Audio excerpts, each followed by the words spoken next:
This reading was recorded in 2022 by a medium called Leanne Lipiello. This is the story of Percy Hill, born July 2nd, 1884, in Edgecombe, North Carolina. By the time Percy was 15 years old, he went to school Petersburg, Virginia. He later studied to become an engineer. By 1908, he met a beautiful young woman named Geneva. They fell deeply in love, so he had asked her to have her hand in marriage. By 1910, they married in Berks County, Pennsylvania. In 1911, they had their first child, and by 1916, they had their last, making a small but beautiful family of 4. Percy shares that he was drafted for World War I in 1917. I would write home as often as he could. When I returned home from the war, I worked all the time to provide for my wife and 2 children. I worked overtime to ensure they had the things they needed. The Great Depression came along by the early 1930s. I had lost my job and we were living off the money that we saved. I became bitter and depressed. I started drinking way more than I should have.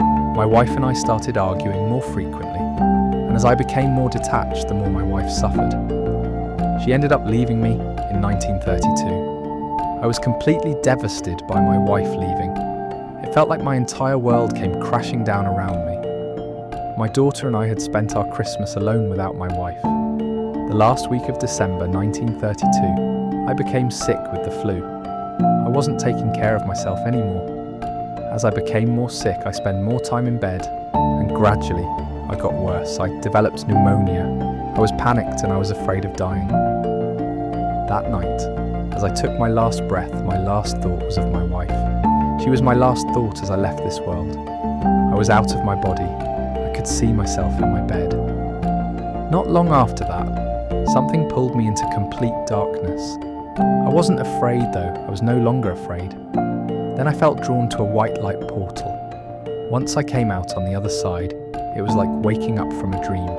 The colours of the flowers are so vibrant, the waterfall so real, just like on Earth. Here is where I met my angel guide. We went for my life review.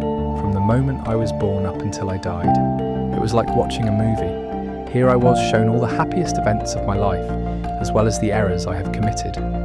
I was made to feel them, as if I was experiencing them myself. Nobody was judging me, but I was judging myself. How I treated my wife was not ideal, to say the least. I was the one that caused her pain and suffering.